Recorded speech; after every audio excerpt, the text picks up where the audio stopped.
Okay, so hello. Pag-usapan ulit natin yung exam. Gusto ko lang muna i-comment itong following students. So meron tayong section 1 top 3. Okay. So yung section 1 top 3 natin would be ito. So top 1 si Honey, then si Sam, then si Kazumi. Okay, so congrats top 3 kayo sa section 1. Bongga, di ba? So base score to, no? Base score. Well, pare-parehas naman yung scaling sa lahat. Anyway, plus 5 naman lahat. Okay, and then for section 2, top 3 natin would be si Ross, Jello, tsaka si Joshua. Okay. And then may overall top 3 tayo. Overall top 3. Which is yung section 2 lang din. Okay, so sila Ross, Jello, and Joshua rin yung overall top 3. Okay. So, congrats. Keep up the good work. Okay, and then some things. Will things get easier? Unfortunately, no. Kasi madali na tong binibigay ko. Okay, so yung exam nyo ay galing sa example. Example siya sa libro. Okay, example lang siya. Dati, di ba, usually problem yung binibigay ko galing sa libro. Ngayon, example na lang binigay ko. And I cannot go lower than that. Okay? I cannot go lower than that. So, ginawa niya dito, nag-Tevenin lang din siya. Okay, so reviewin niyo yung mga previous topics natin. So 180. Kung nahihirapan pa kayo sa 195, okay? So yung mga network theorems, talagang lagi silang present. Okay, yung mga superposition and Thevenin, ganyan. Normal questions sila lagi sa exam. Okay, so yung mga network theorems na to, they are supposed to make things easy. And yung nakita ko sa superposition, yung marami sa inyo sa superposition, isa lang yung pinatay. So it doesn't make your problem easier, di ba? Kung isa lang yung papatayin mo. So ayan, sana maging learning opportunity yan sa iba. Okay? Well, hindi naman invalid yung ganun. Yung papatayin yung isa lang. Okay? Pero it doesn't make things easier. Okay. And then, maraming nahirapan sa inyo. Maraming nagpanic dito sa transfer function kung paano ba ipa-factor. Okay? In a controlled environment, kasi alam naman natin yung mga factoring, alam naman natin yung mga factoring things. Kuwari fractions, no? So, iba nalito dito sa part na to. Kuwari meron tayong fractions over a big fraction. Yan. Di ba? Ito yung nangyari dyan. May small fraction na nasa loob ng big fraction. So, hindi natin alam kung paano ba yung mangyayari dito. Magiging, kuwari nalito ka, no? Hindi mo alam kung ganito ba yung dapat or ganito ba. Okay, medyo na para sa iba, baka natatawa yung iba. Pero okay lang, minsan nalilito talaga tayo pag nagpapanik tayo. And no issue. Pag ganito, nalito ka in your life, feel ko ang kailangan mo lang gawin is to take a pause and then gawin mo to in real life situation. Kuwari may pizza, no? May kalahating pizza. Tapos, hahatiin mo raw sa 4. Okay. So, paano ba ilalabas yan? Di ba meron? Pag pagkain talaga, naiisip ko siya na mas madali. So, may kalahating pizza. Hatiin mo sa 4. Okay. So, ganito na. Meron ka na 4 na slice. So, yung portion na to, di ba parang 1/8 to ng pizza? 1/8 to ng pizza. So, that tells us that this was the correct relationship. Okay? Okay. Pero in general naman, meron tayong complex fraction na ganito. Gagawin nyo lang, if-flip nyo lang itong nasa denominator, flip nyo lang siya, magiging ganito na siya. Okay, so yung numerator as is, then yung multiply mo lang siya ng denominator na flip. Okay? Okay? Tapos, kung relate naman natin yan dito sa nauna, lagyan mo lang siya ng over 1. Okay? Para ma-flip mo siya. So, pag flip natin siya, magiging A over B, the numerator as is, tapos C over 1 over C. Sorry. Flip nga pala. Okay? Kaya siya naging ganito. Okay. So, whenever nagpapanik kayo, tapos nakalimutan niyo yung mathematical relationships na alam niyo naman talaga dapat, balikan niyo lang, no? Pause lang kayo, tapos isip kayo ng mga bagay na madaling isipin. Okay, pizza, madaling isipin yan, pag fractions. And then exponents, maraming na mali dito sa pag-factor nito. So, ano yun natin? Ano yung expression natin? 100s squared plus 10 raised to 4s. And then 10 raised to 10. And obviously, we can factor out 100 para naka-usual form na siya nung para sa body plot natin. So, gusto natin yung usual plot something like this. S squared plus some constant s plus another constant. Okay? Obviously, you can factor out 100. However, some of you panicked. No? Pag factor out nila ng 100, ganito lumabas.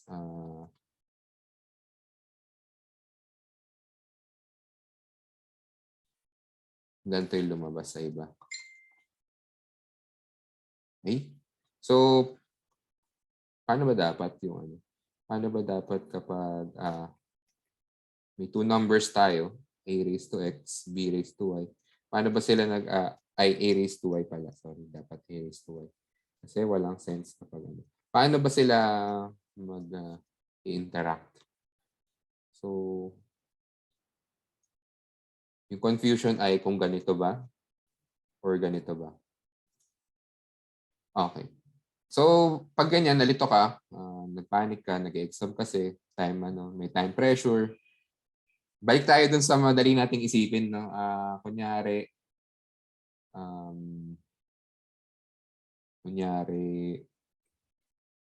meron kang nag-withdraw ka sa ATM ng 10,000.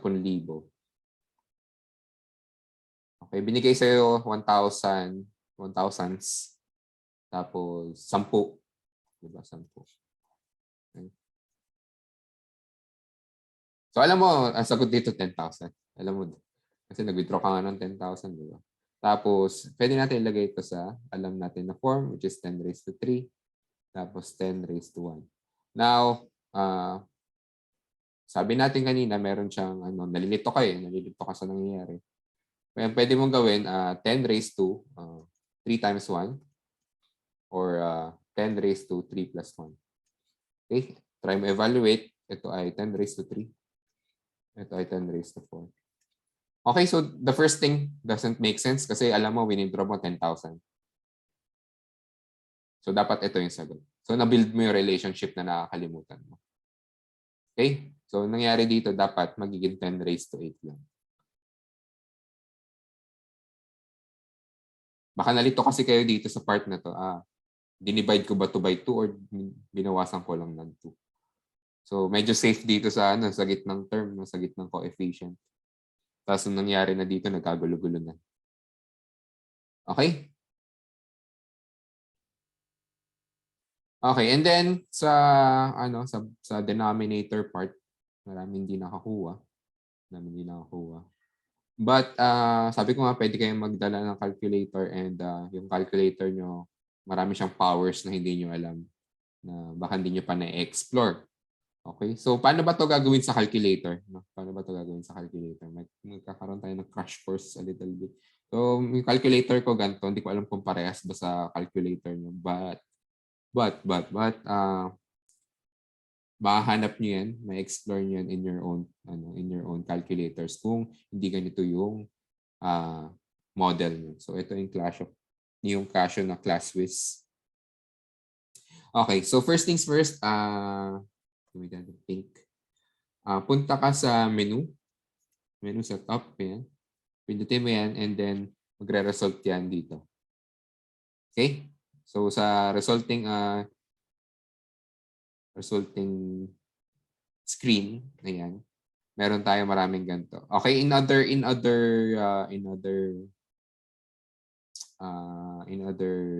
calculators, naka-list down ito. So 1 something, 2, 3, 4, ganon. Nakaganon sila. Well, naka-list down din naman to pero may mga cute kasi na pictures, di ba? Sa mga naunang calculator, walang picture-picture. So, naka-list down lang sila sa screen. Okay? So, press natin yung menu setup. May lalabas na maraming things. And then, hanapin natin would be ito equation/function. Nasa ano pa siya? Ibababa mo pa. So, 1 to 8. Pagdating mo dito sa baba, pagbaba mo, pinress down mo yung down button.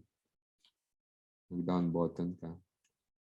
Meron pang another set of images or menu items that would prompt out. Okay? So, ito yung lalabas dun sa pagbaba mo.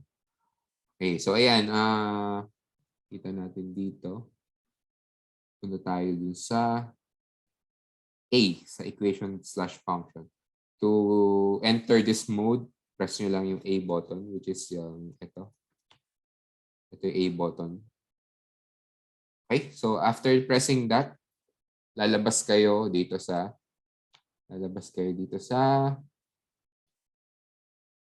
sub-menu. So merong simultaneous equations tsaka polynomials. Okay, so hindi naman equations yung pinagbabasihan natin. So lang to, polynomial lang. Okay. So sa polynomial kasi ang magagawa niyan, makukuha niya yung roots. So simultaneous equations, ma-solve niya yung equations mo. Okay? Okay, so we don't need that. So we press number 2. And papapiliin ka niya kung anong degree ng polynomial mo. Siyempre, walang 1 kasi alam mo na agad yung 1. Constant lang yun. Constant lang. Or not constant. And then, di pala constant. X plus something. Okay. So, obviously, alam mo agad yung roots ng mga ganun. Anyway, pagpipilian mo ay quadratic hanggang quartic. Ay, hanggang fourth na power. Okay. Okay, so 2 to 4 na degree yung kailangan mong pagpilian. And then, ano bang degree ng polynomial na meron tayo? So, S squared is constant. S cubed. So, ito yung contender for the highest one. S squared, S. Okay, so siya yung highest one. S cubed yung polynomial natin. So, press natin yung 3.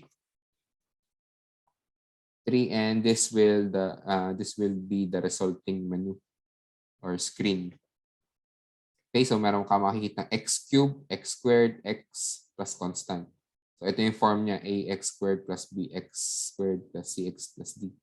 Now you just have to input the things that you already know, yung mga constant na yan. Okay, so nandito siya. For our s cubed, 1 lang yung factor niya. So we input 1. Okay, we input 1, then press equals para pumasok siya doon sa lalagyan niya. Okay, after you do that, lilipat ka sa next factor. Like, next term.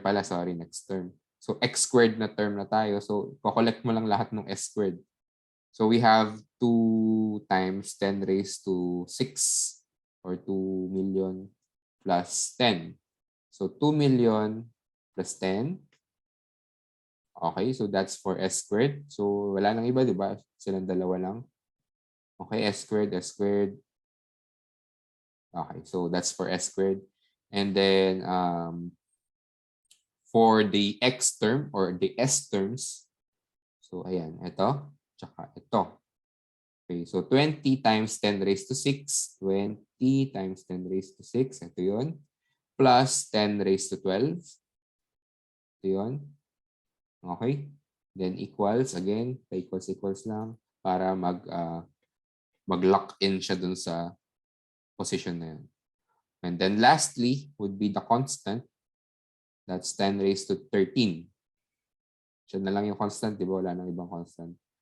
So lahat yan may S na. So siya na lang natitira. So you press that, you input that number there, equal sign. Okay. Once ma-input mo na lahat, ganyan na siya. Pwede ka pang bumalik, no? Pwede mo pang gamitin yung cursor mo kung sa tingin mo mali na input mo. Medyo nakaganon lang, no? Kuwari, itong 10 raised to, 2 times 10 raised to the 6 power. Di ba may 2 times 10 to the raised, 2 times 10 raised to the 6 power plus 10 pa yan.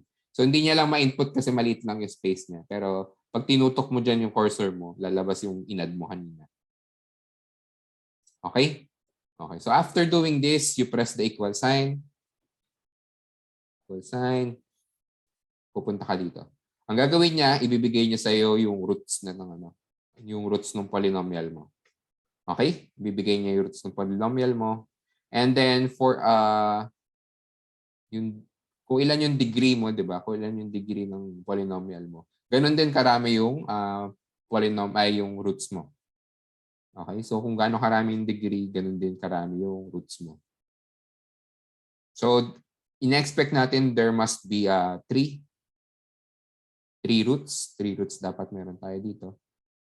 So, ito, binigay niya yung una, x1. So, meron tayong negative 10. Tapos, press down mo para makita mo yung ibang roots mo.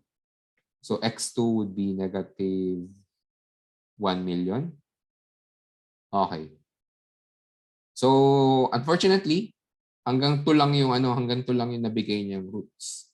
Dalawa lang binigay niyang roots. Ibig sabihin, merong umuulit na roots. It's either 10, negative 10, or negative 1 million.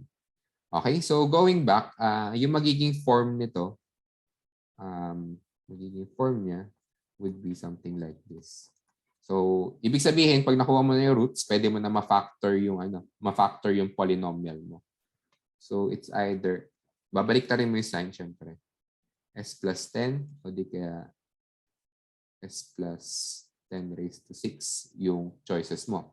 Okay? However, hindi natin alam kung sino yung uulit dito. So, it can be this one or it can be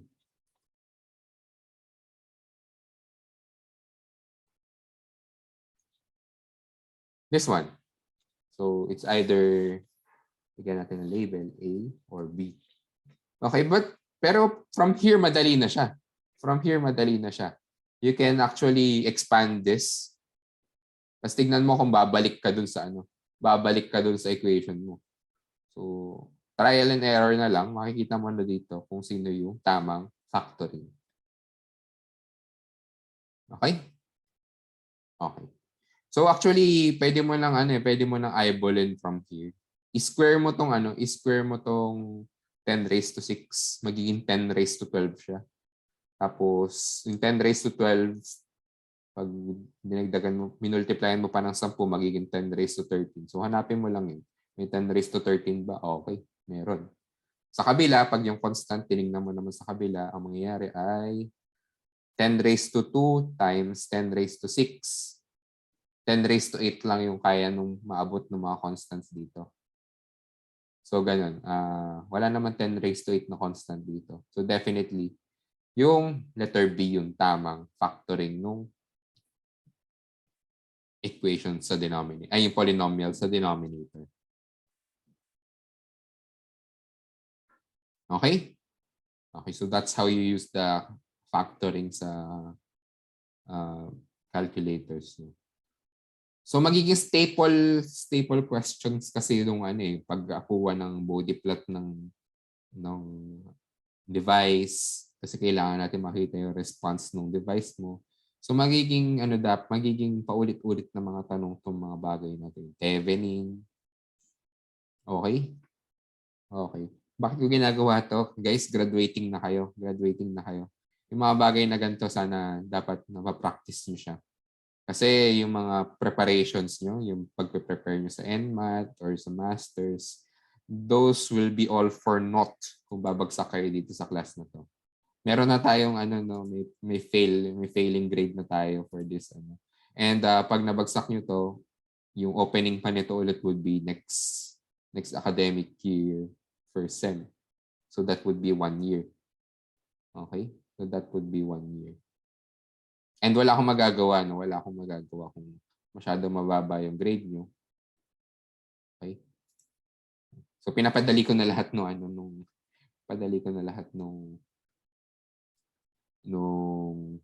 mga question. Examples na lang binibigay ito.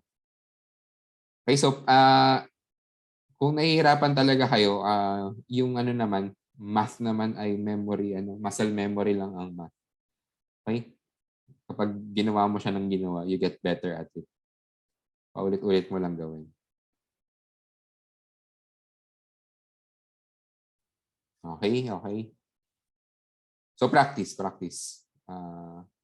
Huwag sanang masahin yung preparations nyo sa after mga pinaplano nyo for after graduation.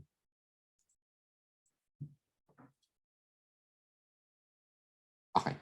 Let's proceed sa Let's proceed sa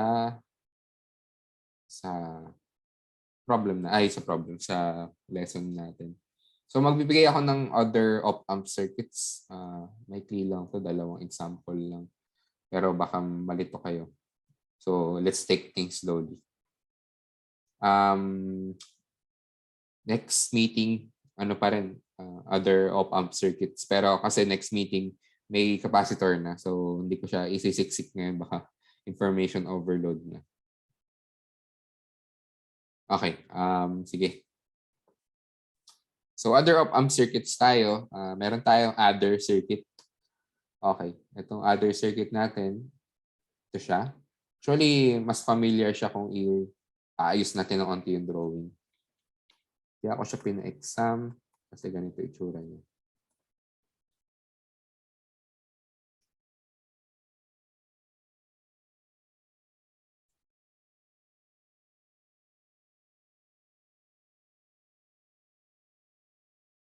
Drawing lang natin.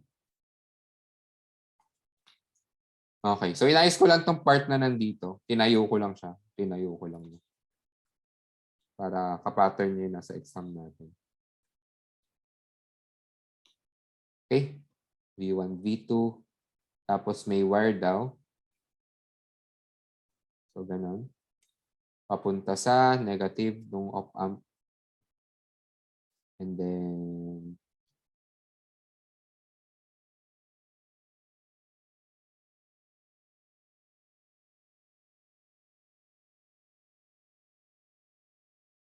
R3. Tapos papunta sa output.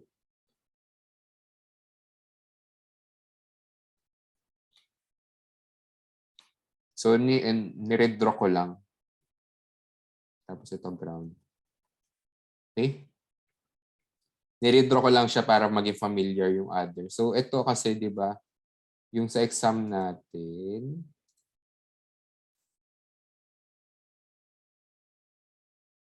ito yung other circuit natin.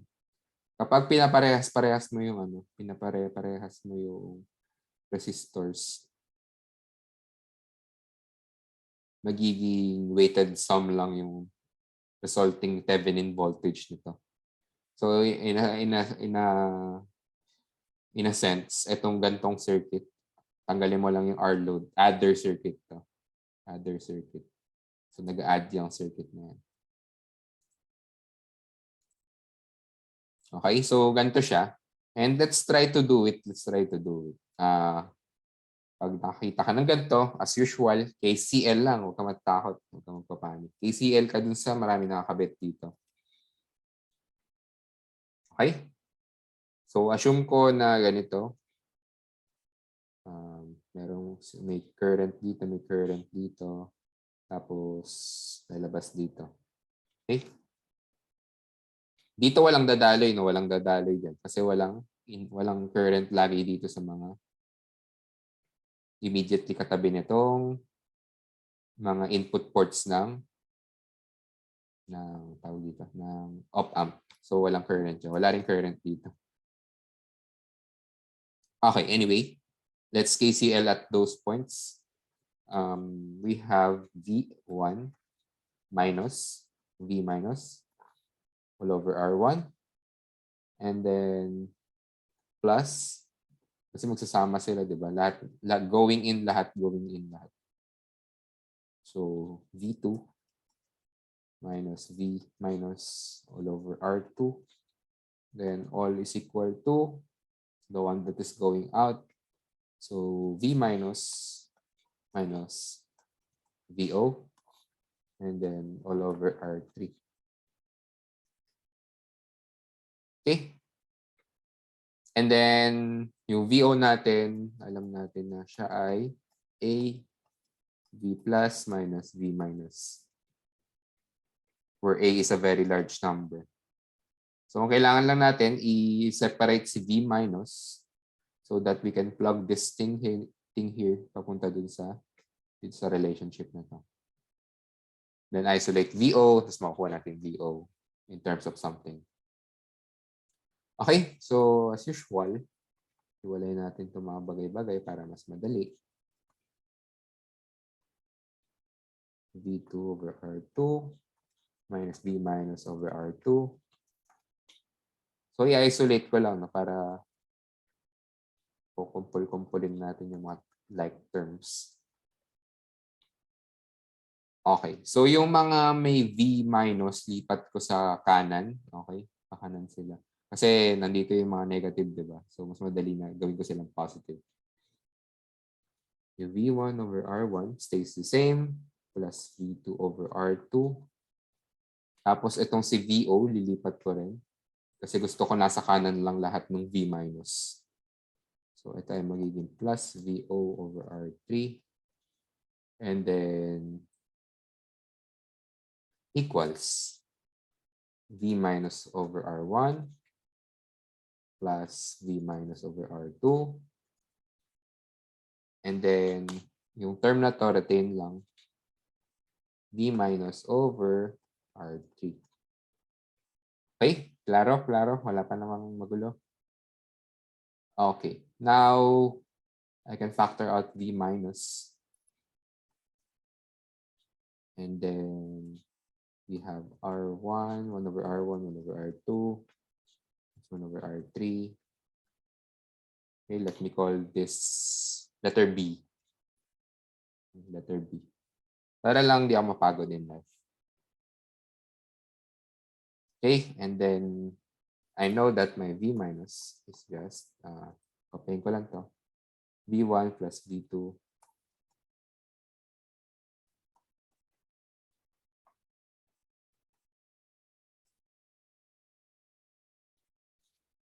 tapos 1 over B. Tama? Tama. So, nilipat ko lang to sa kabila. Dito. Okay, now we can proceed dun sa equation natin for the OpAmp, sa output ng OpAmp.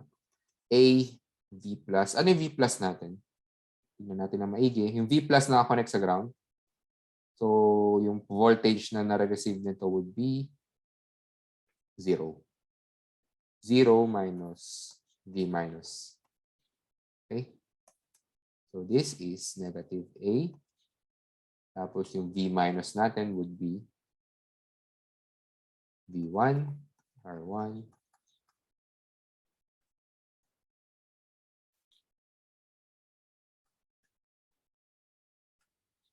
A, and then over B. And then, ang gusto mo na lang is i-separate si VO para magkaroon tayo ng relationship for the input-output. So, VO, lipat natin sa kabila. So, VO. Tapos, itong term na to lang naman kailangan ko ilipat, di ba? Lilipat ko siya sa kabila. So, I will have plus A over B. VO R3. Tama ba? Equals yung same thing pa rin sa kanan.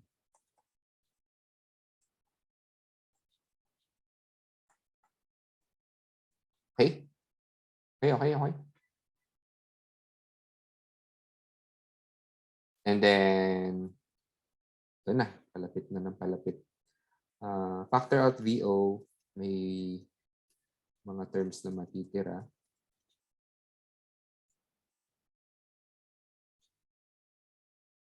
Ay, sabi. Pinopya ko lang yun. Ito ay A, BR3. And then, isolate ko si VO para makuha ko na yung relationship.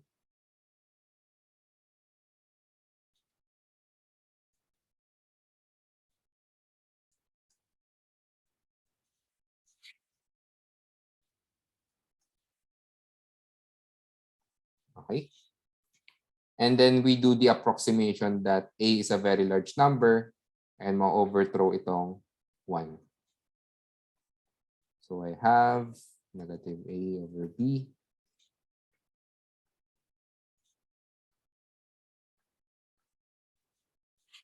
Okay, and then A over B. Right. Okay, and then kanina lang kakakwento lang, flip mo lang to.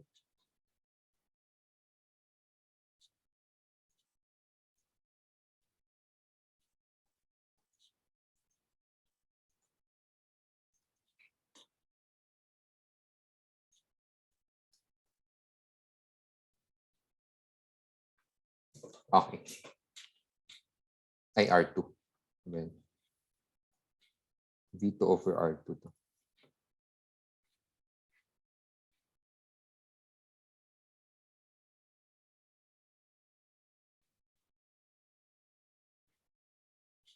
Cancel, cancel, cancel, cancel. You now have a weighted sum nung voltages mo, nung inputs mo. Okay?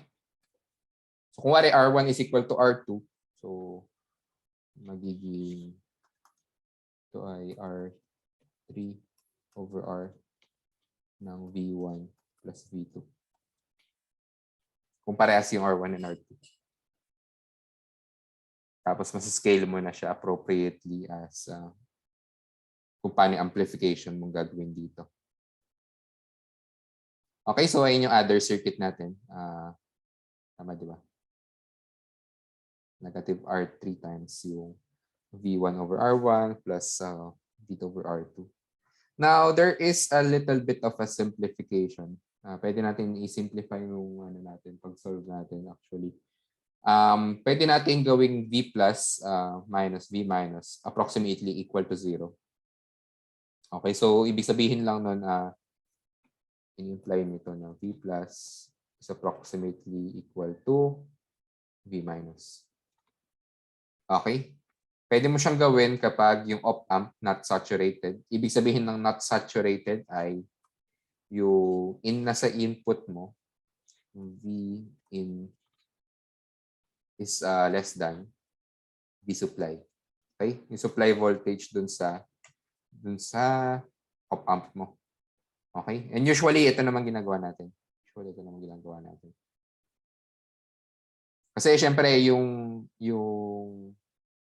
tawag dito, yung output ng OpAmp mo, hanggang supply lang yung kaya niya i-supply, di ba? So kahit na lumagpas yung input mo doon, kung maliit lang yung supply mo, hindi makakapaglabas ng enough power yung OpAmp.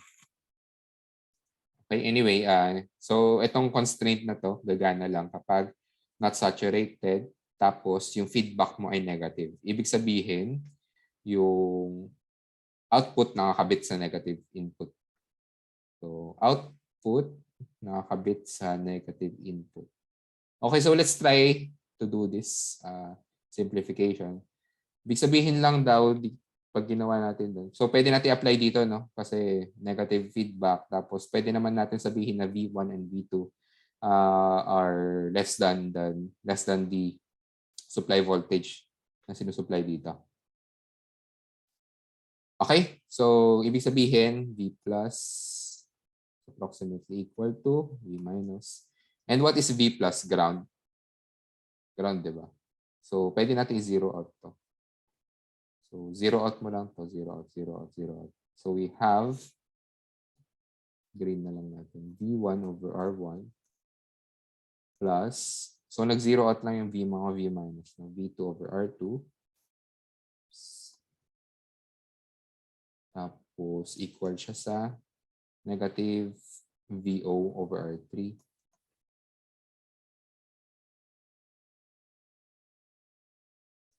And then you have VO. As simple as that.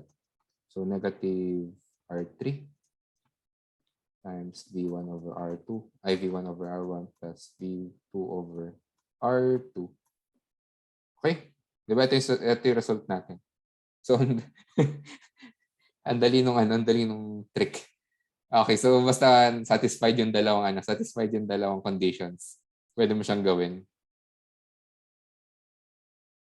And usual naman na yung feedback signal ay papunta sa negative. Kita naman natin yun sa previous examples natin na nakakabit lagi sa negative yung. Okay, so ayan.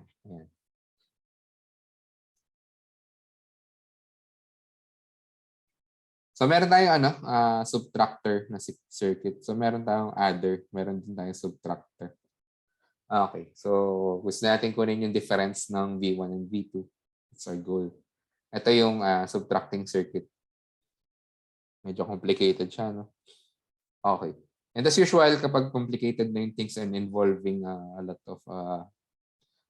of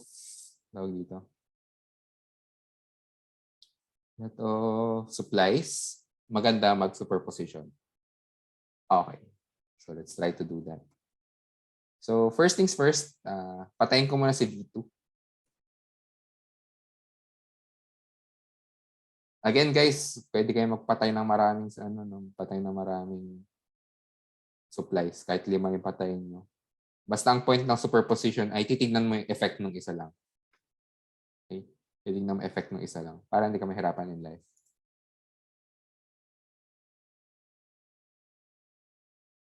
Okay, pwede po pa ulit pa-clarify kung paano nakikita sa circuit diagram yung negative feedback.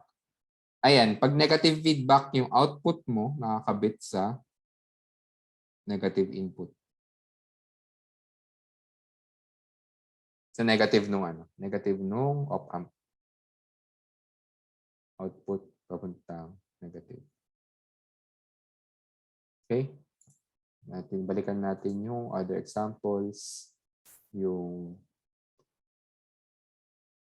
ito negative feedback. Voltage follower. Ito negative feedback. Inverting OpAmp. Non-inverting OpAmp. Output nakakabit sa negative ng input. Okay, so basically parang halos lahat ng binibigay natin naka-negative feedback siya. Okay, going back. Wait lang, may tumatawag.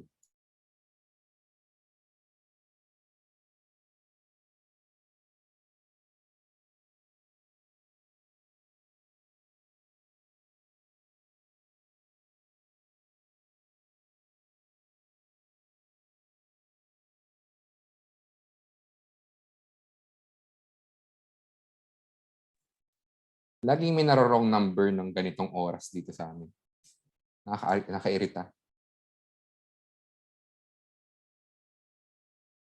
Bakit po sa adder hindi na po kayo nag-superposition? Pwede naman. Pwede naman. Pero, so kaya na siya ng normal KCL.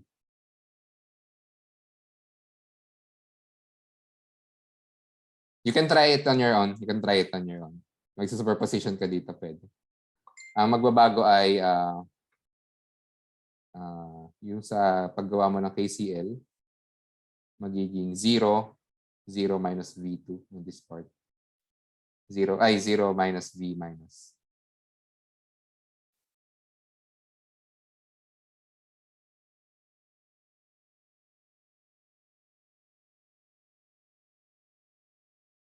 Okay. Good question. Meron ko ano. Di ba raw gagamitin mo yung ano? Gagamitin mo to. Ito yung usual ano natin. Usual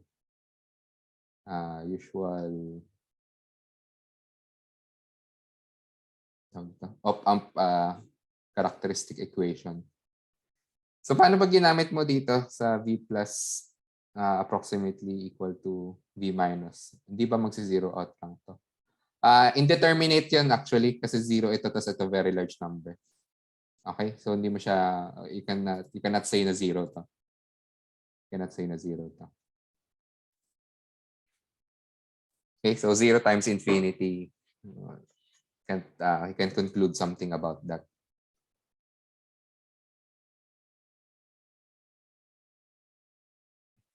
Anyway, going back sa ito, subtracting circuit tayo. Subtracting circuit. Gusto kong gawin, patayin ko muna si V2. Then I would have something na circuit like this. Plus minus V1. Ito si V1. Okay, connect ko sa ground. And then, nakabit siya kay R1.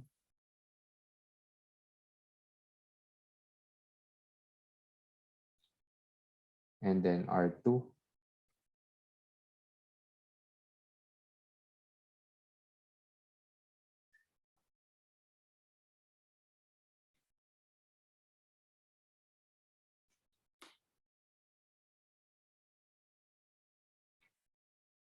Output.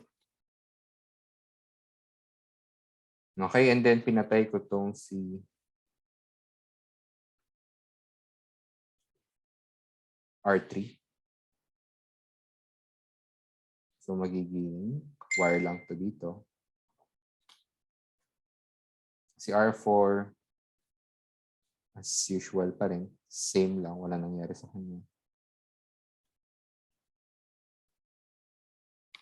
Okay.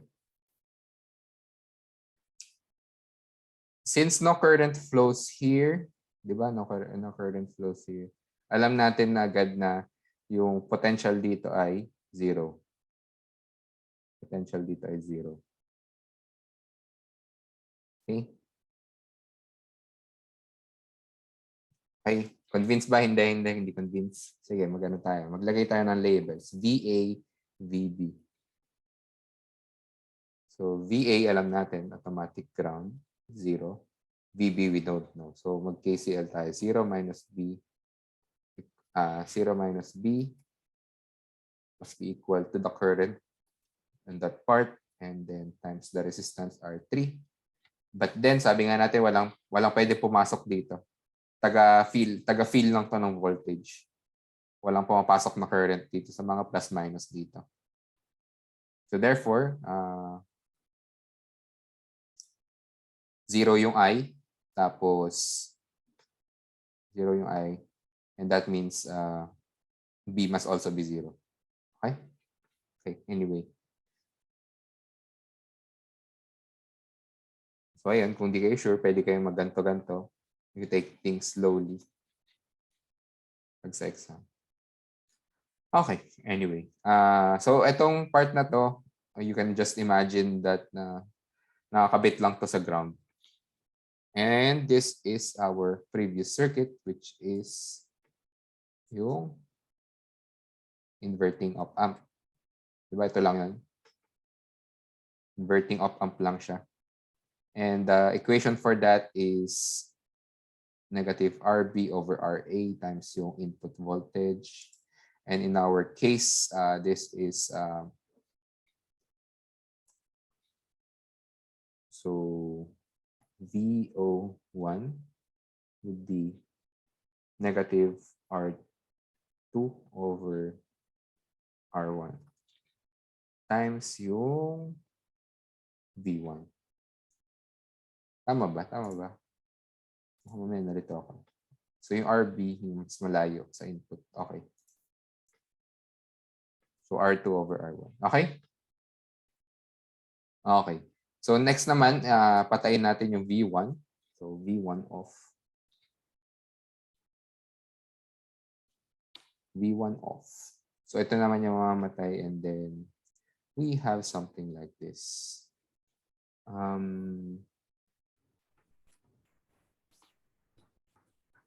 R1.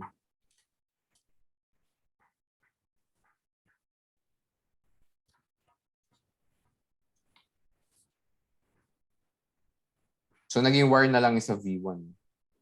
Tapos, ito raw nakakabit sa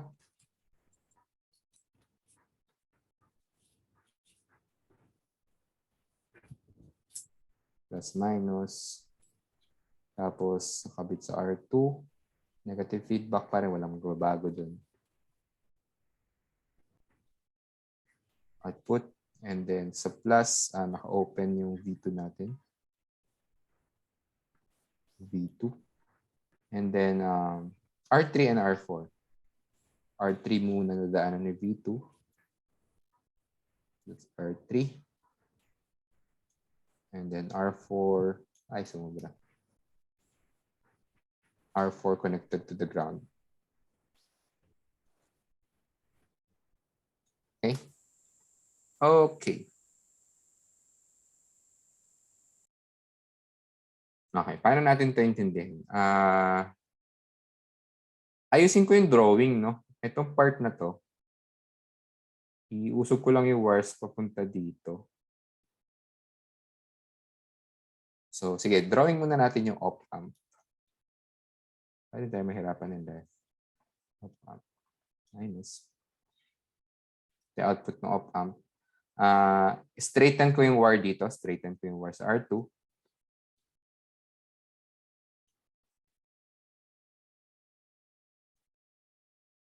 Straighten ko yung wire dyan. So, nakaganyan na siya. And then, itong R2, nakakabit daw sa negative terminal. Okay. And then, nakakabit yun sa R1 papunta sa ground. So, straight line ko na lang din.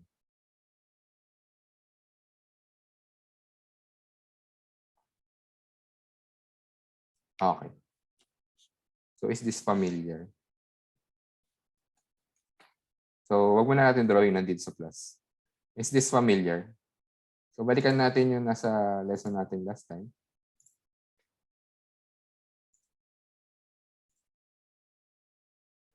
Ito yun, di ba?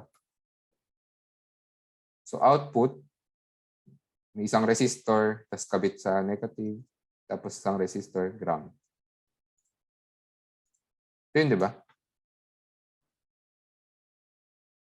So, yan din yun. Inayos lang natin yung drawing. So, medyo minsan ayusin mo muna yung drawing in life mo para mas madali yung analysis mo in your problem. Okay? Now, yung important na lang would be drawing the whole part of it. So, yung hindi sa connect na natin to. Plus minus V2. Oops. Resistor muna.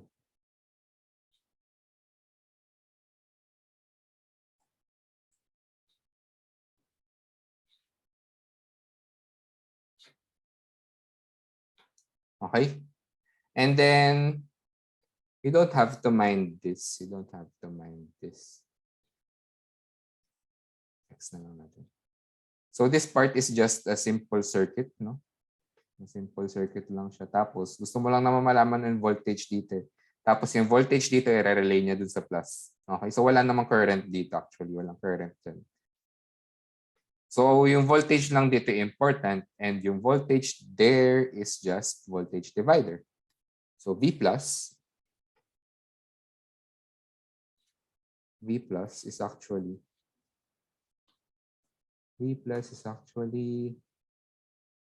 R4 over R3 plus R4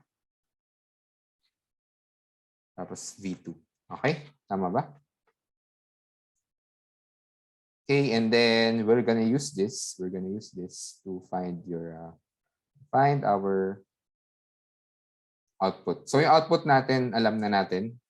This is the non-inverting circuit. So the non-inverting circuit, let's go back. So in non-inverting circuit, Okay. Sa numerator, sum lang ng dalawang resistors. Pero yung denominator would be yung mas malayong resistor. Yung mas malapit daw sa ground yung nasa denominator. So, yung mas malapit na resistor yung nasa denominator. So we have R1 plus R2. Tama? So numerator, sum lang ng dalawa. Tapos, the denominator would be the resistor that is nearer to the ground. And then, ito ay yung V. Balikan natin para sure. VI natin. Which is yung nakakabit sa plus. Okay? So this is just V plus. Okay, and we have V plus there. So connecting these two solutions, we have R2, R1, R1, tapos R4, R3 plus R4, and then V2. Okay, so that's VO2 actually. Kasi nasa superposition tayo eh. Diba? Baka nakalimutan natin. So, nilabel lang po ito ng VO2 kasi sum pa natin yung dalawang VO, VO1 tsaka VO2 para makuha yung total output voltage. However, mas maganda kung sige, gawin muna natin. Total output would be VO1 plus VO2. Okay? So, let me just write this down. So, VO2 is just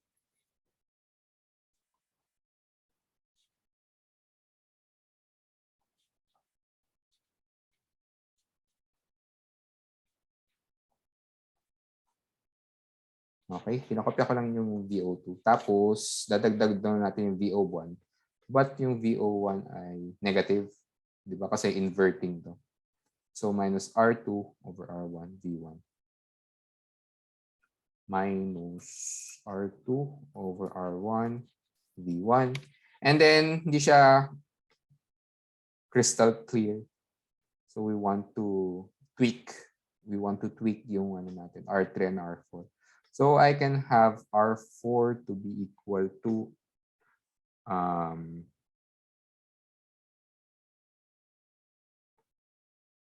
R2. Let me do that. R4 equal to R2. And then R3 equal to R1. With that in mind, we have as is ito R2 plus R1. R1. Tapos yung R4 natin, magiging R2 na. Tapos yung denominator would be R1 plus R2. And then the numerator, the denominator and the numerator cancels out. And this is V2. And we have minus R2 and R1, V1. And now we have something like this. R2 over R1, V2 minus V1. Okay, so nag-subtract ka. Tapos pwede mo i-scale siya kung paano mo siya gustong i-scale. Okay? So, depende sa choice mo ng R2 and R1, ma-amplify mo to or ma-diminish mo siya. Okay.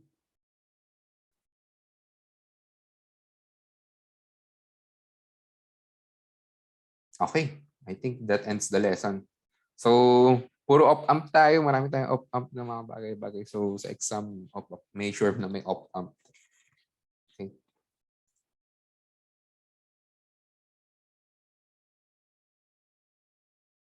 Saan nanggaling yung ano? Saan nanggaling yung tanong ng mga tao? May tanong.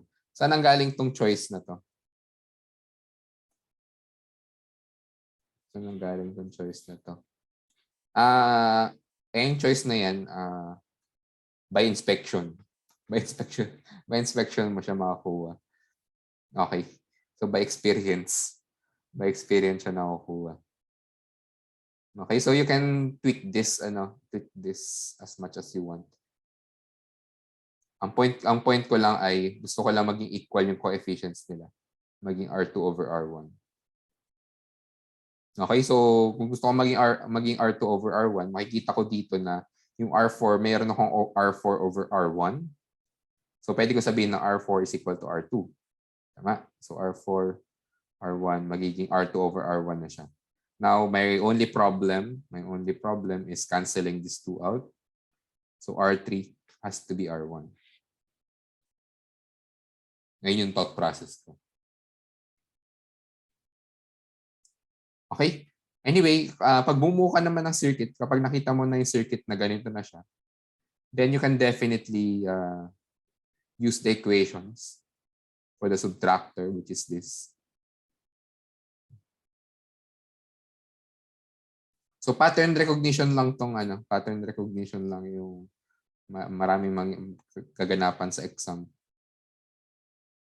So dapat ma-recognize nyo tayo subtractor to. Ito other to.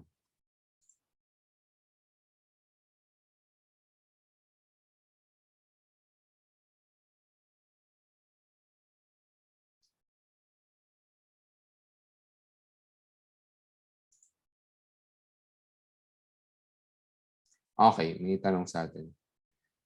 Bakit hindi ginamit yung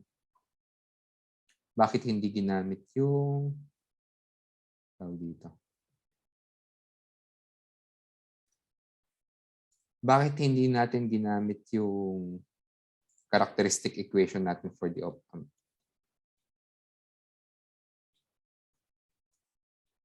In hindsight, ginamit natin siya in a very quick manner.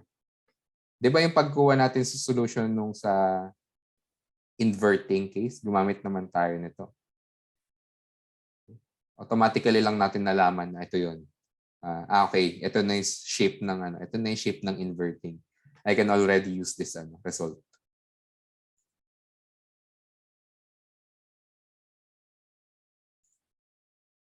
Okay? We can already use that result from the inverting case. Dito naman, pwede mo naman siya, pwede ka naman hindi mag-superposition. Pwede ka hindi mag-superposition tapos i-recta mo siya. So yung V plus, tingnan mo dito. Okay. Tapos V minus, tingnan mo doon.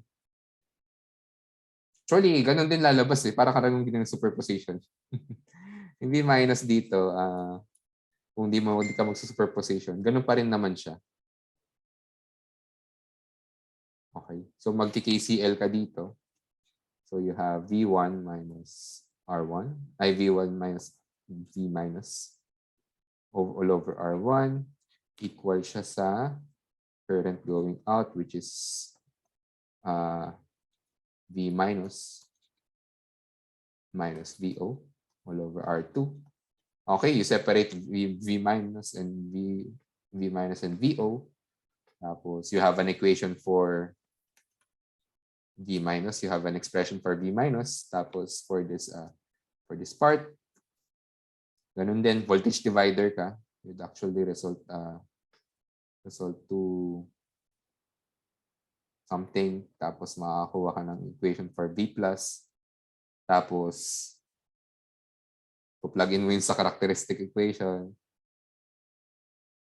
Okay? So ganun din. Pwede mong gamitin, yes. Pwede mong gamitin yung characteristic equation ng. Okay?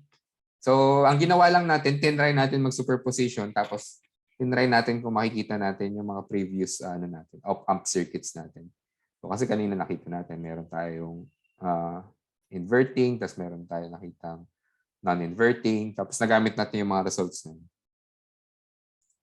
Okay. Sir, kailangan pa po ba gawin namin yung R4 is equal to R2 and R3 is equal to R1? Or tatanggupin nyo na po yung equation na may R4 at R3? Depende sa tanong Depende sa tanong nung Depende sa tanong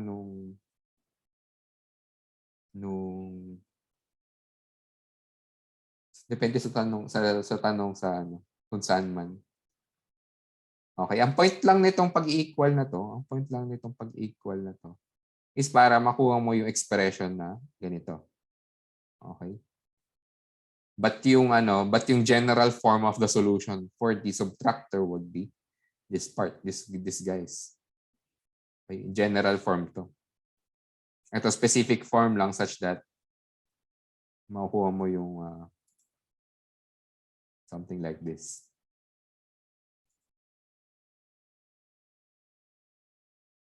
Bakit po adder and subtractor ang tawag? Tamad magpangalan yung mga engineer. Tamad tayo mga physicists at engineer. Tamad tayo magpangalan. So nag-a-add siya, di adder. Nagsusubtract siya, di nagsusubtractor. Meron pang circuit na next meeting integrator. Isa pa, differentiator. Ibig sabihin, nag-take ng derivative, tapos nag-integrate. Ayun lang siya.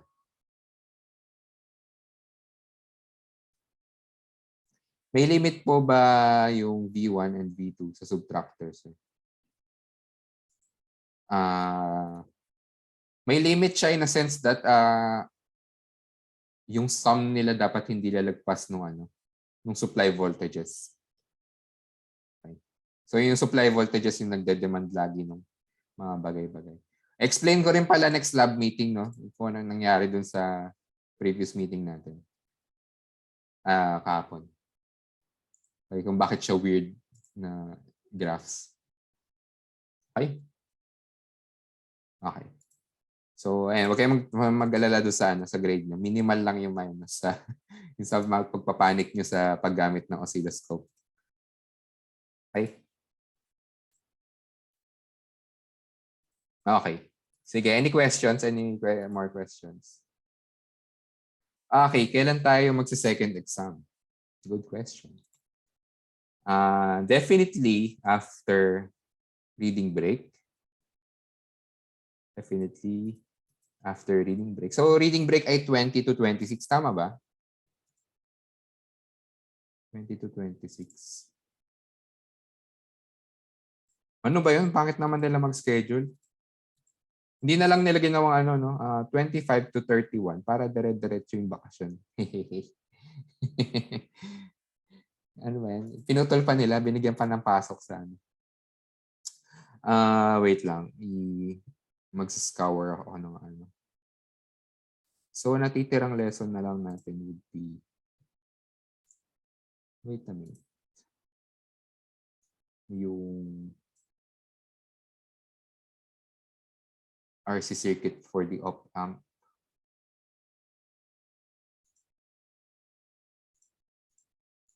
Mga ano pa to? 3 meetings pa to. 3 to 4 meetings pa. So, ilan yun? Next week, mayroon tayo isang meeting. Tuesday. Tapos, pagbalik natin, 27. Tapos, hopefully, 31 walang pasok. Ang next na pasok would be 3. Tapos, 7. Oh my God. 5 yung 5 yung tentative exam natin. 5. November 5. Sabado kasi gusto niyo, di ba? Sabado yung prefer niyo. So, magti 3-hour exam na tayo, guys. Lab November 2, hindi, wala. Ano ba yan? November 2 yan. Multuhin pa tayo dun sa lab. Oo, hindi tayo magla-lab sa November 2. 26, wala tayong lab. Kasi reading break. Tapos 2, wala. Next na lab natin would be November 9. After ng October 19. So, tentative date for the exam would be November 5. November 5. Gawa na akong exam para mas ma-tailor natin yung lesson.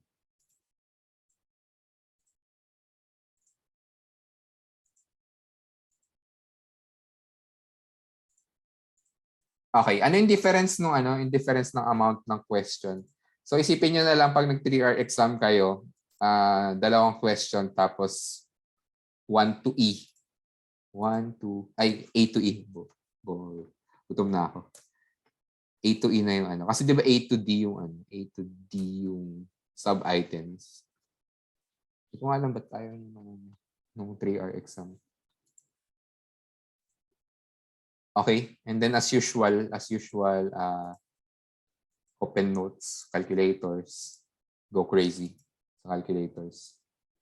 And then, nagbibigay ako ng bonus na hindi gagamit ng cheat sheet. Si Lance, binigyan ko ng bonus. May 2 points siya. Hindi kayo gagamit. Pero, hindi, it's not worth it. Hindi. I would suggest na mag-cheat sheet pa rin kayo. Ako, makakalimutin kasi ako. So, I would prefer having a cheat sheet.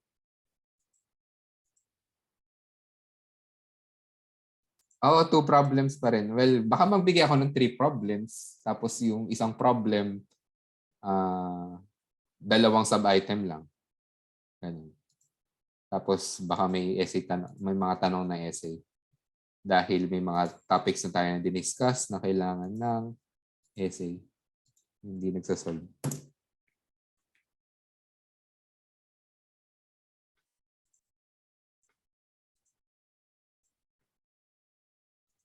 Okay?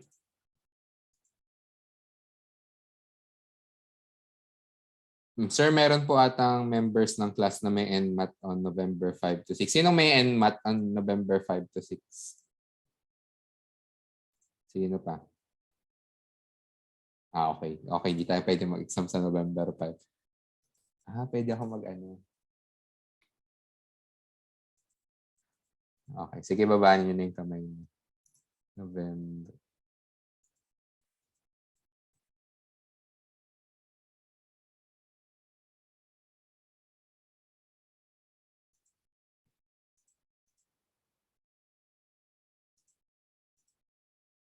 Sige. So, hindi ako mag-exam sa November 5 to 6. Okay. Anong araw na ba? October 29, mag-exam na tayo. Rekta na. Ilang meeting ba? 1, 2. Hindi, wag. May exam kami sa optics. Ayun yung 2 exam. Ang bagsak. Sabado rin yung exam nyo sa 163. Okay. Sabado. Okay, edi wala tayong magagawa. Inisip ko November 12 pero pa-birthday nyo na lang daw yung second exam. Mas mahirap ganun.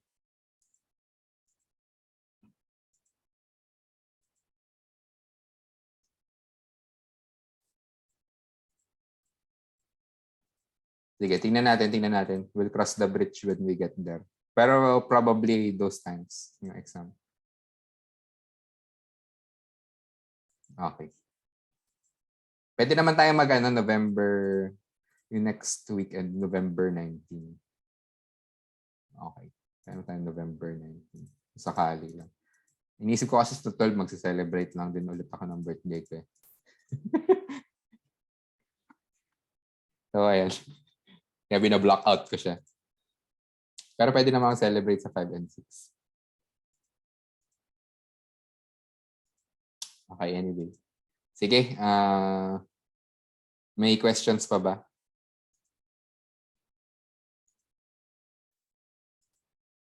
Next time kayo next week, no? 151. Eh, dapat yung mga exam na ano. Guys, mas mahirap yung exam niyan. Feel ko lang. Well, ako baka sa akin lang. Kasi hindi ako marunong sa 151. Anyway, good luck sa inyo. Okay, good luck. Kung wala nang question or kung may meron man, sige, send nyo lang sa akin. Tanong nyo lang sa akin online. Okay? Wait, attendance. Sige. Habang naka-on-cam na kayo. Okay, sino pa ang dadagdag sa on-cam people?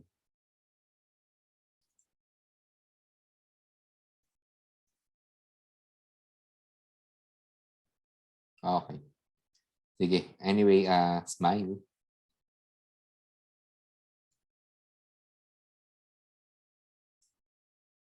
Okay. Sige. Save ko na. Okay, dismissed. Have a nice weekend. And good luck sa exams. Bye-bye. Thank you po, Thank you po, sir. sir. Sir. Sige. Thank you.